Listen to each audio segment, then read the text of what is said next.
ॐ अस्य श्रीपञ्चमुखहनुमत्कवचमन्त्रस्य ब्रह्मा ऋषिः गायत्र्येच्छन्दः पञ्चमुखविराट् हनुमान् देवता ह्रीं बीजं श्रीं शक्तिः क्रौं कीलकं क्रूं कवचाय हुं क्रैं अस्त्राय फट् इति दिग्बन्धः। गरुड उवाच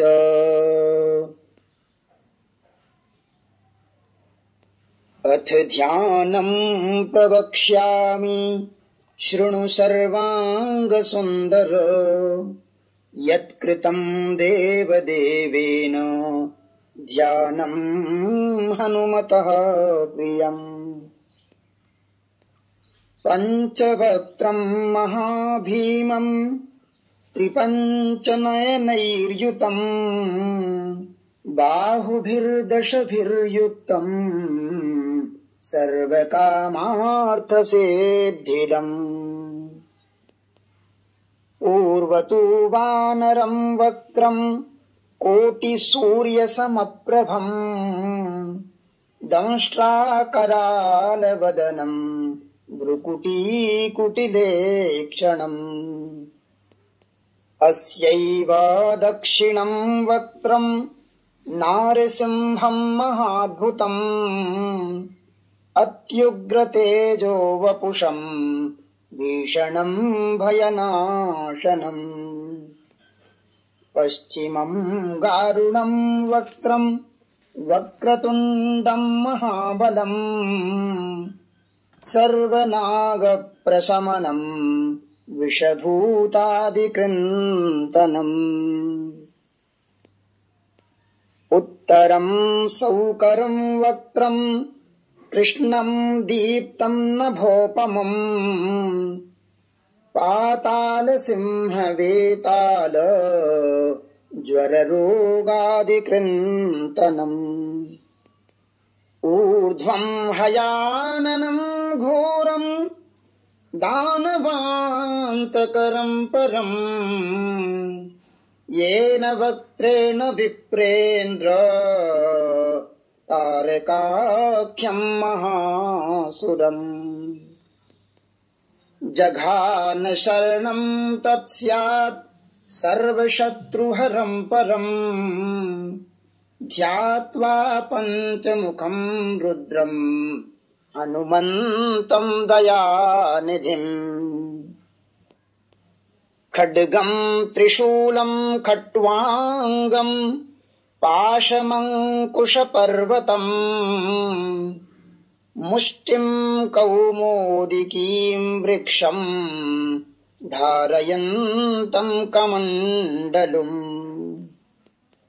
भिन्दिपालं ज्ञानमुद्रां दशभिर्मुनिपुङ्गवम् एतान्यायुधजालानि धारयन्तं भजाम्यहम्। प्रेतासनोपविष्टं तं सर्वाभरणभूषितं दिव्यमाल्याम्बरधरं दिव्यगन्धानुलेपनम् सर्वाश्चर्यमयं देवं हनुमद्विश्वतोमुखम्। पञ्चास्यमच्युतमनेकविचित्रवर्णं वक्त्रं शशाङ्कशिखरं कपिराजवर्यं पीताम्बरादिमुकुटैरुपशोभिताङ्गम् पिङ्गाक्षमाद्यमनिशं मनसा स्मरामि। मर्कटेशं महोत्साहं सर्वशत्रुहरं परं शत्रुं संहर मां रक्ष श्रीमन्नपदमुद्धर। ॐ हरिमर्कटमर्कटमन्त्रमिदं परिलिख्यति लिख्यति वामतले यदि नश्यति नश्यति शत्रुकुलम् यदि मुच्यति मुच्यति वामलता। ॐ हरिमर्कटाय स्वाहा। ॐ नमो भगवते पञ्चवदनाय पूर्वकपिमुखाय सकलशत्रुसंहारणाय स्वाहा। ॐ नमो भगवते पञ्चवदनाय दक्षिणमुखाय करालवदनाय नरसिंहाय सकलभूतप्रमथनाय स्वाहा। ॐ नमो भगवते पञ्चवदनाय पश्चिममुखाय गरुडाननाय सकलविषहराय स्वाहा। ॐ नमो भगवते पञ्चवदनाय उत्तरमुखाय आदिवराहाय सकलसम्पत्कराय स्वाहा। ॐ नमो भगवते पञ्चवदनाय ऊर्ध्वमुखाय हयग्रीवाय सकलजनवशङ्कराय स्वाहा। ॐ अस्य श्रीपञ्चमुखहनुमन्मन्त्रस्य श्रीरामचन्द्र ऋषिः अनुष्टुप्-छन्दः पञ्चमुखवीर हनुमान् देवता हनुमानिति बीजम् वायुपुत्र इति शक्तिः अञ्जनीसुत इति कीलकम् श्रीरामदूत हनुमत्प्रसाद सिद्ध्यर्थे जपे विनियोगः इति ऋष्यादिकं विन्यस्य। ॐ अञ्जनीसुताय अङ्गुष्ठाभ्यां नमः। ॐ रुद्रमूर्तये तर्जनीभ्यां नमः। ॐ वायुपुत्राय मध्यमाभ्यां नमः। ॐ अग्निगर्भाय अनामिकाभ्यां नमः। ॐ रामदूताय कनिष्ठिकाभ्यां नमः। ॐ पञ्चमुखहनुमते करतलकरपृष्ठाभ्यां नमः इति करन्यासः। ॐ अञ्जनीसुताय हृदयाय नमः। ॐ रुद्रमूर्तये शिरसे स्वाहा। ॐ वायुपुत्राय शिखायै वषट। ॐ अग्निगर्भाय कवचाय हुम्।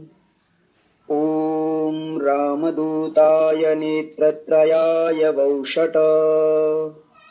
ॐ पञ्चमुखहनुमते अस्त्राय फट। ॐ पञ्चमुखहनुमते स्वाहा इति दिग्बन्धः।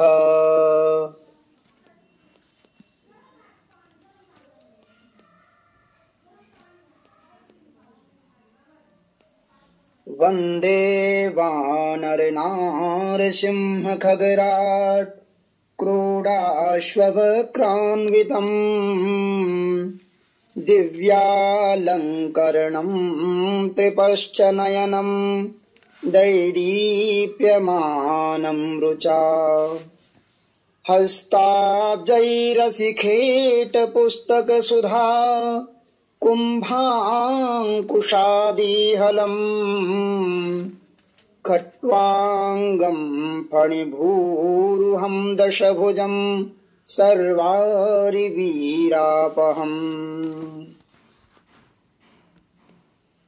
ॐ श्रीरामदूतायाञ्जनेयाय वायुपुत्राय महाबलपराक्रमाय सीतादुःखनिवारणाय लङ्कादहनकारणाय महाबलप्रचण्डाय फाल्गुनसखाय कोलाहलसकलब्रह्माण्डविश्वरूपाय सप्तसमुद्रनिर्लङ्घनाय पिङ्गलनयनायामितविक्रमाय सूर्यबिम्बफलसेवनाय दुष्टनिवारणाय दृष्टिनिरालङ्कृताय सञ्जीविनी सञ्जीविताङ्गद लक्ष्मणमहाकपि सैन्यप्राणदाय दशकण्ठविध्वंसनाय रामेष्टाय महाफाल्गुनसखाय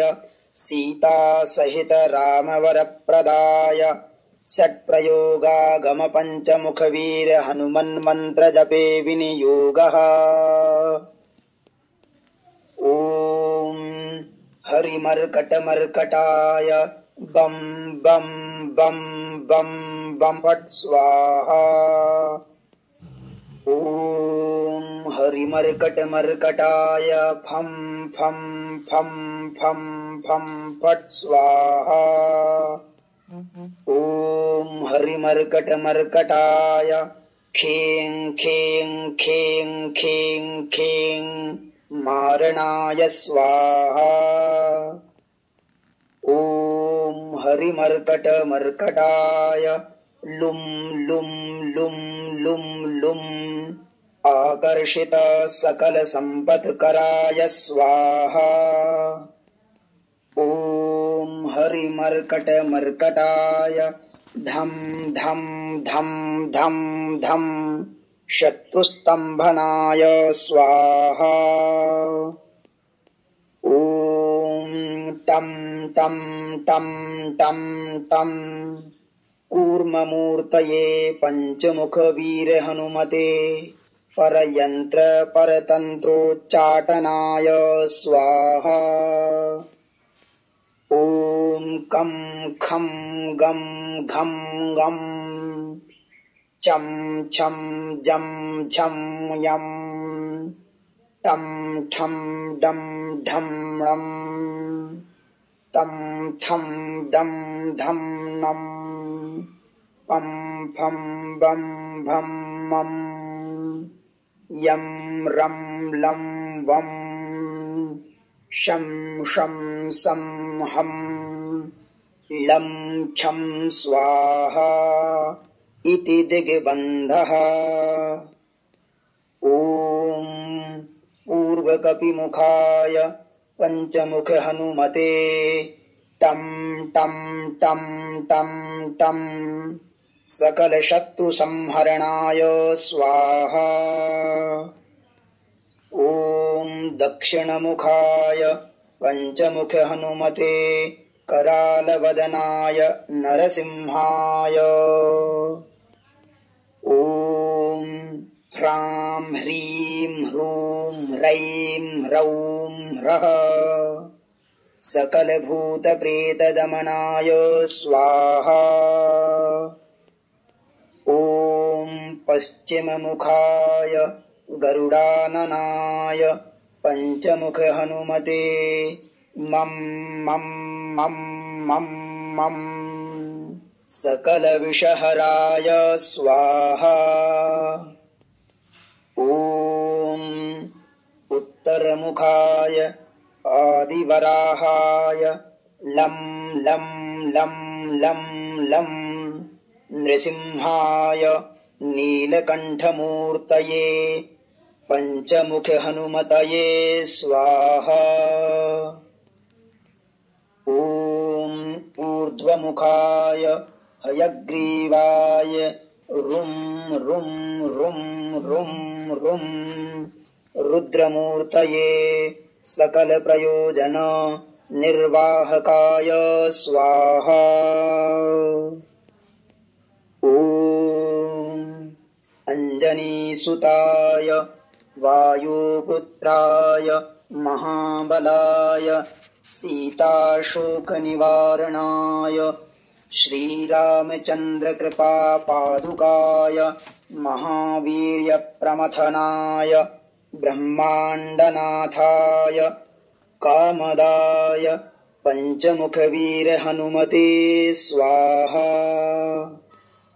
भूतप्रेत पिशाच ब्रह्मराक्षस शाकिनी डाकिनी अंतरिक्षग्रह परयंत्र परतंत्रोच्चाटनाय स्वाहा।